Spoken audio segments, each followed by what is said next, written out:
கோயிலின் நல்ல நேரம் நிகழ்ச்சியின் சார்பாக அத்துணை சப்ஸ்கிரைபர்களையும் எல்லா நண்பர்களையும் எல்லா அன்பு உள்ளங்களையும் வருக வருக என வரவேற்பதில் பெருமகிழ்ச்சி கொள்கிறேன். வக்ரதுண்ட மகாகாய சூரியகோடி சமப்பிரப அவிக்னம் குருமே தேவ சர்வகாரியேஷு சர்வதா. தென்னாட்டுடைய சிவனே போற்றி, எந்நாட்டவர்க்கும் இறைவா போற்றி. நண்பர்களே நண்பர்களே, இந்த புத்தம் புதிய காணொலியில் உங்கள் அத்துணை பேரையும் வரவேற்பதில் மிக்க மகிழ்ச்சி கொள்கிறேன். காதல் வரிசையில இன்னைக்கு நம்ம பேச போறது மிதுன ராசி. மிதுன ராசி காலபுருஷனுடைய 3ஆம் வீடு. இந்த மிதுன ராசிக்கு புதன் பகவான் அதிபதியாக வருகிறார். இங்க மிருகசீரிடம், திருவாதிரை, புனர்பூசம், அதாவது செவ்வாய், ராகு, குரு பகவானுடைய நட்சத்திரங்கள் வருது. இதுல ரொம்ப சிறப்புமிக்க நட்சத்திரமாக திருவாதிரை பார்க்கப்படுகிறது. திரு ஆதிரை என்பது சிவபெருமானுடைய நட்சத்திரம் சொல்லப்படுது. இப்போ மிதுன ராசி நண்பர்களுக்கு காதல் வாழ்க்கை, திருமண வாழ்க்கை எப்படி எல்லாம் இருக்கும் அப்படிங்கறத பத்தி வித்தியாசமான கோணங்கள்ல நமக்கு தெரிஞ்ச வகையில வாங்க. இப்போ மிதுன ராசிக்கு இந்த வருஷம் புதுசா காதல் அமையுமா, யாராவது புதுசா வாழ்க்கையில வருவாங்களா அப்படின்னு கேட்டீங்கன்னா, கண்டிப்பாக இந்த வருஷம் மிதுன ராசிக்கு புதிய காதல், புதிய உறவுகள் வரக்கூடிய வாய்ப்புகள் 100% இருக்கு. இதுல மிதுன ராசி நண்பர்கள் ரொம்ப கவனமாக இருக்க வேண்டும். ஏன்னா மிதுன ராசிக்கு காதல் ஸ்தானம்னு சொல்லப்படுகிற இந்த துலாம் ராசிக்கு அதிபதி சுக்கிரன் தான். அதாவது காதலிக்கக்கூடிய, இவர்கள் காதலிக்கக்கூடிய, அதாவது நீங்க யார காதலிக்கிறீங்களோ அவங்க ரொம்ப ரொமான்டிக்காகவும் ரொம்ப காதல் பயப்படவும் உணர்ச்சி மிக்க ஆளாகவும் இருப்பாங்க. அது என்ன பிரச்சனை அப்படின்னா, அவங்களுக்கு ஒன்றுக்கு மேற்பட்ட காதல் வரக்கூடிய வாய்ப்புகள் இருக்கு. இது இயற்கைதான், எல்லாரும் அப்படின்னு நம்ம சொல்ல முடியாது. ஒரு சிலர் அந்த ஒன்றுக்கு மேற்பட்ட காதல் வரக்கூடிய வாய்ப்புகள் இருக்கிறதுனால அவங்க யாரையாவது டக்குன்னு லவ் பண்ணக்கூடிய சான்சஸ் அதிகமா இருக்கு. அப்படி இருந்ததுனால என்ன பிரச்சனை அப்படின்னா, உங்ககிட்ட உயிருக்கு உயிரா காதலிச்சுட்டு இருந்தவங்க கூட சில நேரங்கள்ல தவிர்க்க முடியாத சூழ்நிலையில வேறு ஒரு மேலேயோ வேறு ஒருத்தர் மேலேயோ அந்த காதல் வரக்கூடிய வாய்ப்புகள் இருக்கு. இது ஆணுக்கும் சரி பெண்ணுக்கும் சரி சரி சரி. அப்போ இந்த மாதிரி இருக்கக்கூடிய இந்த சூழ்நிலையில என்ன பிரச்சனைகள் அப்படின்னா, காதல் முறிவு அப்படிங்கிறது எல்லாரும் சாதாரணமா எடுக்கக்கூடிய ஒரு விஷயம். ஒரு சிலருக்கு அது சாதாரணமான விஷயமா இருக்கு, பலருக்கு அது மிகப்பெரிய துன்பத்தை, மறக்க முடியாத காயத்தை கொடுக்கக்கூடிய ஒரு விஷயமாவும் இருக்கு. அந்த மாதிரி நேரங்கள்ல இந்த மாதிரி வருமானு கேட்டா, இந்த ஆண்டு புதிய உறவு, புதிய காதல் மிதுன ராசிக்கு வரும் அப்படிங்கறத நம்ம உறுதியா சொல்றோம். மிதுன ராசி நண்பர்களுக்கு திருமணம் நடக்கக்கூடிய வாய்ப்பு இருக்கா? அப்படி நடக்கும்னா எப்போ நடக்கும், அதுக்கு நடக்கிறதுக்கு இப்ப என்ன செய்யணும் அப்படின்னு பார்ப்போம். மிதுன ராசிக்கு தற்சமய சூழ்நிலையில ஜென்ம குரு இருக்கு. அப்படிங்கிறதுனால குரு பகவான் 7ஆம் இடத்தை பார்ப்பார். அதாவது உங்களுடைய 7ஆம் இடம் சொல்லக்கூடிய தனுசை பார்ப்பார், தன்னுடைய சொந்த வீட்டை பார்ப்பார். அப்படிங்கிறதுனால கட்டாயம் திருமணம் நடக்கக்கூடிய வாய்ப்பு மிதுன ராசி நண்பர்களுக்கு உண்டு.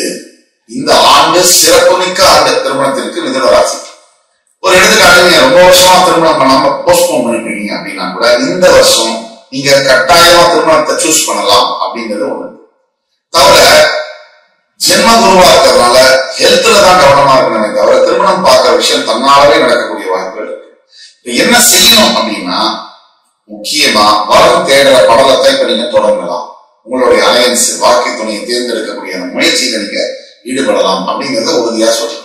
மிதுன ராசியை பொறுத்த வரைக்கும் வேற எந்த ராசிக்காரர்கள் திருமணத்திற்கு பொருத்தமா இருப்பாங்க அப்படின்னு நம்ம பார்த்தோம்னா, துலாம் ராசி நம்பர் 1 பொருத்தமா இருக்கும். இதுல மாற்று கருத்து இருக்க முடியாது. அதுக்கு அடுத்தது பாத்தீங்கன்னா மீன ராசியை விட கும்ப ராசி, அதுக்கு அடுத்தது பாத்தீங்கன்னா கும்ப ராசி மிகவும் பொருத்தமாக இருக்கும். இந்த துலாம் ராசி, கும்ப ராசி ரொம்ப ரொம்ப பொருத்தமா இருக்கும். அதுக்கப்புறமா ரிஷப ராசி. இந்த 3 ராசிகள், ரிஷபம், துலாம், அதுக்கப்புறம் கும்பம், இந்த 3 ராசிகள் உங்க மிதுன ராசிக்கு திருமணத்திற்கு ரொம்ப பொருத்தமா இருக்கும். தாராளமா நீங்க மேட்சிங் பார்த்துட்டு கல்யாணத்துக்கு முயற்சி பண்ணலாம். திருமண வாழ்க்கை அப்படின்னு மிதுன ராசிக்கு வரும்போது எதுல கவனமா இருந்தா வாழ்க்கையை சந்தோஷமா வச்சுக்க முடியும் அப்படின்னா, சுருக்கமா சொன்னா பெத்தவங்க பேச்ச கேட்டா உங்க வாழ்க்கை சந்தோஷமா இருக்கும். உங்களுக்கு நம்பிக்கையான யாராவது நண்பரோ இல்ல பிரதர் சிஸ்டரோ யாராவது ஒருத்தருடைய பேச்ச நீங்க கேட்டீங்கன்னா உங்களுடைய திருமண வாழ்க்கை நல்லா இருக்கும். ஏன்னா நீங்க பெரும்பாலான நேரங்கள்ல தவறான வாழ்க்கை துணையை தேர்ந்தெடுக்கக்கூடிய வாய்ப்புகள் இருக்கு. அதனால கரெக்டான நபரை தேர்ந்தெடுக்கணும்னா, கரெக்டான டிசிஷன் எடுக்கணும்னா, உங்களுக்கு யாரை ரொம்ப நம்பிக்கைக்கு பாத்திரமானவங்களோ அவங்களை நீங்க கேட்கும் போது நீங்க சரியான மேரிட்டல் டிசிஷனை எடுக்க முடியும். மிதுனராசியில் யாராவது காதல் தோல்வி அடைஞ்சிட்டீங்க, திருப்பி மறுபடியும் காதலிக்க முயற்சி பண்ணலாமா, அதுக்கு எது கரெக்டான சமயம் அப்படின்னு நீங்க கேட்டீங்கன்னா, இந்த வருஷம் கிட்டத்தட்ட உங்களுக்கு ஒரு செப்டம்பர்ல இருந்து மிதுனராசியில காதல் தோல்வி அடைஞ்சிட்டீங்க, திருப்பி காதலிக்க முயற்சி பண்ணலாமா, அதுக்கு எது சரியான நேரம் அப்படின்னு கேட்டீங்கன்னா, இந்த வருஷம் செப்டம்பர்ல இருந்தே தன்னாலேயே உங்களுக்கு காதல் புதுசா அமையக்கூடிய யோகம் எல்லாம் இருக்கு. அதனால முயற்சி பண்ண இப்ப என்ன செய்யணும்னு கேட்டீங்கன்னா, நீங்க தான் முதல்ல ப்ரப்போஸ் பண்ணணும். உங்களுக்கு மனசை பிடிச்சவங்களை கூப்பிட்டு உங்க மனசுல என்ன இருக்கோ உண்மையை கரெக்டா தெளிவா பேசினீங்கன்னா அது கண்டிப்பா சக்சஸ்ஃபுல்லா ஆகும். மிதுனராசிக்காரங்க காதல்ல தோல்வி அடையாம இருக்க எதை பண்ணணும், எதை தவிர்க்கணும், அருமையான ஒரு கொஸ்டின். அதாவது நீங்க காதல்ல தோல்வி அடையாம இருக்கிறதுக்கு முதல்ல நீங்க தவிர்க்க வேண்டியது இந்த கனவு உலகத்துல வாழாம இருக்கும். இந்த கனவு உலகத்தை நம்பி ஒரு வாழ்க்கை துணையோ ஒரு காதலனையோ காதலியோ தேர்ந்தெடுக்க கூடாது. பக்குவப்பட்ட முறையில நிதானத்தோட உங்களுடைய நேச்சர் என்ன, உங்களுக்கு எது பிடிக்கும் பிடிக்காது, உங்களுக்கு எது சூட்டபிளா இருக்கும், இத யோசிச்சு நீங்க ஒரு பார்ட்னரை ஒரு வாழ்க்கை துணையை தேர்ந்தெடுத்தீங்கன்னா அருமையான வாழ்க்கை நீங்க வாழ முடியும். எதை தவிர்க்கணும் அப்படின்னா நான் சொன்னதுதான், அதாவது கூடிய மட்டும் உண்மையை பேசுங்க, பொய்யை தவிர்க்க. முக்கியமான விஷயத்துல 100% உண்மையே பேசுங்க. இன்னைக்கு உங்களை பிடிக்காம போனாலும் எதிர்காலத்துல மறுபடியும் உங்கள்கிட்ட வந்து அவங்க சேருவாங்க, இது உண்மையே. அதனால நீங்க பண்ண வேண்டியது காதலிக்கும் போது ரொம்ப ஜாக்கிரதையா உண்மையை பேசுங்க, உண்மையை சொல்லுங்க. இது தப்பான பரவாயில்ல, உடனே பேசுங்க, இதுதான் இப்படிதான் நான் இதுதான் எதிர்பார்க்கிறேன் அப்படின்னு சொன்னீங்கன்னா இன்னைக்கு இல்லைனாலும் என்னைக்காவது ஒரு நாள் உங்ககிட்ட திருப்பி வாங்க சேருவாங்க. பெற்றோருடன் வாழும்போது உங்களுக்கு ஏதாவது பிரச்சனை வருமா அப்படின்னு கேட்டீங்கன்னா கண்டிப்பா வரும். ஏன் அப்படின்னா நீங்க 2 விதமா செயல்படக்கூடிய சான்ஸ் ரொம்ப அதிகம். சொல்றது ஒண்ணு, செய்யறது ஒண்ணு. அப்ப பெற்றவங்களுக்கு பயம் வருமா வராதா? வரும். அப்ப காதலிக்கிறீங்க அப்படின்னாலும் ஒருத்தரை காதலிச்சா பரவாயில்ல, ஒரு 6 மாசம் முன்னாடி இவங்களை காதலிங்க, 6 மாசத்துக்கு அப்புறம் இவங்களை காதலிக்கலாம், பெற்றவங்களுக்கு ஒரு பயம் வருமா வராது? வரும். அதனால பெற்றவங்கள்ட்ட நீங்க என்ன பண்ணணும்னா, யாரா இருந்தாலும் சரி, உங்க மனசுல இருக்கக்கூடிய கருத்துகள், உங்களுடைய ஐடியாலஜிஸ், இதை நீங்க ஓப்பனா ஷேர் பண்ணணும். அப்படி பண்ணாதான் இந்த பிரச்சனைக்கு ஒரு முடிவு. அது காதலா இருக்கட்டும், திருமணமா இருக்கட்டும், ஓப்பன் டாக், நல்ல உண்மையை யதார்த்தமா பேசுறதுதான் ஒரு முடிவுக்கு இந்த பிரச்சனைகளை கொண்டு வரும். உங்களுடைய கல்யாணத்துக்கு முன்னாடி காதல் இருக்கு அப்படின்னா கல்யாண வாழ்க்கையை பாதிக்குமானா கண்டிப்பா பாதிக்காது. ஏன்னா இன்னைக்கு காலகட்டத்துல காதலிக்காமவோ இல்ல ஒரு காதல் கூட இல்லாம திருமணத்துக்குள்ள போறவங்க 99.99% இல்லைன்னே சொல்லணும். திருமணத்துக்கு அப்புறமா, திருமணத்துக்கு முன்னாடி உங்க காதலை சொல்லிடுங்க. அதாவது யாரை நீங்க காதலிச்சீங்க, எதனால காதலிச்சீங்க, என்ன நடந்துச்சு, எல்லாத்தையும் ஓபனா பேசுறது உங்களுக்கு நல்லது. என்னைக்கா இருந்தாலும் உண்மை ஜெயிக்கும். அது கொஞ்சம் தாமதமாகலாம், கண்டிப்பா ஜெயிக்கும். மிதுனராசி நபர்களை பொறுத்த வரைக்கும் காதலிக்காம திருமணம் ஆச்சுதான் மனசை எப்படி தேத்திக்க முடியும் அப்படிங்கிற ஒரு கேள்வியும் பல பேர் கிட்ட இருக்கு.